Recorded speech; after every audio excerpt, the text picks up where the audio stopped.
এখন শুনবেন বাংলায় স্থানীয় সংবাদ। আসসালামু আলাইকুম।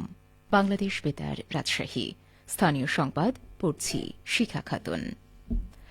প্রশাসনকে সততা, দক্ষতা ও সাংবিধানিক দায়িত্ববোধ নিয়ে কাজ করার আহ্বান জানিয়েছেন ভূমিমন্ত্রী মোহাম্মদ মিজানুর রহমান মিনু। তিনি আজ সকালে রাজশাহী বিভাগীয় ও জেলা পর্যায়ের কর্মকর্তাদের সঙ্গে মতবিনিময় সভায় এ আহ্বান জানান। সভায় ভূমিমন্ত্রী বলেন, আইন সবার জন্য সমান, দায়িত্ব পালনে কোনো অবহেলা বরদাস্ত করা হবে না। রমজানে জনদুর্ভোগ এড়াতে বাজার নিয়ন্ত্রণ ও আইন শৃঙ্খলা জোরদারের নির্দেশ দিয়ে তিনি মাদকের বিরুদ্ধে জিরো টলারেন্স নীতি বাস্তবায়নের আহ্বান জানান।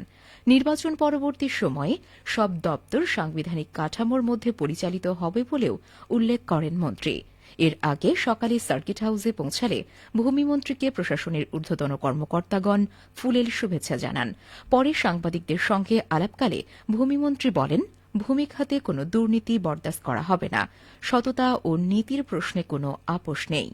রাজশাহী বিভাগীয় কমিশনার ড আনামা বজলুর রশিদের সভাপতিত্বে মতবিনিময় সভায় রাজশাহী ৩ পবা মোহনপুর আসনের সংসদ সদস্য অ্যাডভোকেট শফিকুল হক মিলন, রাজশাহী রেঞ্জের ডিআইজি ড মোহাম্মদ শাহজাহান, রাজশাহী মেডিকেল কলেজ হাসপাতালের পরিচালক ব্রিগেডিয়ার জেনারেল PKM মাসুদুল ইসলাম, জেলা প্রশাসক আফিয়া আক্তার, পুলিশ সুপার মোহাম্মদ নাইমুল হাসান সহ ঊর্ধ্বতন কর্মকর্তাগণ উপস্থিত ছিলেন। কেন্দ্রীয় শহীদ মিনার নিয়ে রাজশাহীবাসীর প্রতীক্ষার প্রহর শেষ হচ্ছে আজ। রাজশাহী জেলা পরিষদের তত্ত্বাবধানে নগরীর সোনাদিঘির পাড়ে শহীদ মিনারের নির্মাণ কাজ শেষ হয়েছে। ২১শে ফেব্রুয়ারির প্রথম প্রহরে এই শহীদ মিনারে প্রথমবারের মতো মহান ভাষা শহীদদের প্রতি ফুল দিয়ে শ্রদ্ধা জানাবেন রাজশাহীবাসী। এ নিয়ে শুনুন মহানগর সংবাদদাতার একটি প্রতিবেদন।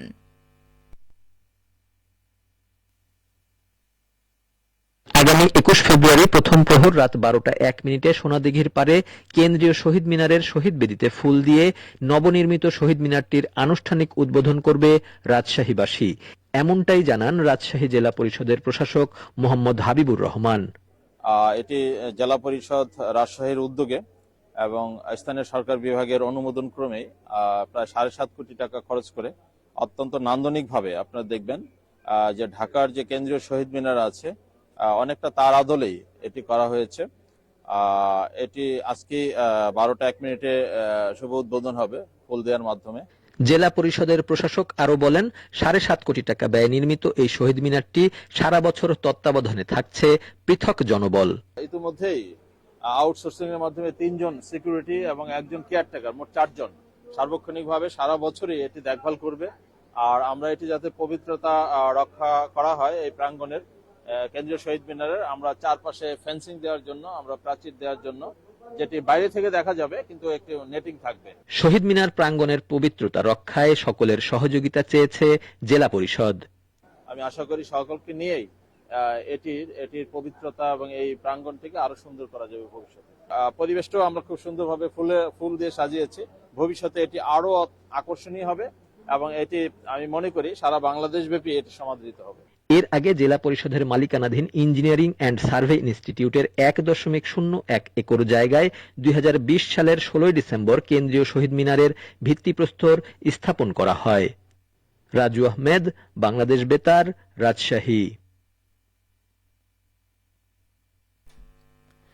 বিদ্যুৎ, জ্বালানি ও খনিজ সম্পদ মন্ত্রী ইকবাল হাসান মাহমুদ টুকু এমপি বলেছেন, বর্তমানে বিদ্যুৎ মন্ত্রণালয়ের জন্য প্রথম প্রায়োরিটি পবিত্র রমজান মাসটাকে ভালোভাবে চালানো আর সামনের কৃষি সেচ মৌসুম ও গ্রীষ্মকাল ট্যাকেল দেওয়া। এটি যদিও ডিফিকাল্ট, কিন্তু আমি চেষ্টা করছি প্রাণপণে নিরবিচ্ছিন্ন বিদ্যুৎ দেওয়ার জন্য। এটি টেকনিক্যাল জিনিস, ২-১টা ফল্ট হতে পারে, বিদ্যুৎ যেতেও পারে, তবে বেশিরভাগ সময় ভালো বিদ্যুৎ থাকবে। বিদ্যুৎ, জ্বালানি ও খনিজ সম্পদ মন্ত্রণালয়ের মন্ত্রী হিসেবে দায়িত্ব গ্রহণের পর প্রথম ২ দিনের সরকারি সফরে আজ দুপুরে সিরাজগঞ্জ নিজ বাসভবনে পৌঁছে গণমাধ্যম কর্মীদের তিনি এই কথাগুলো জানান।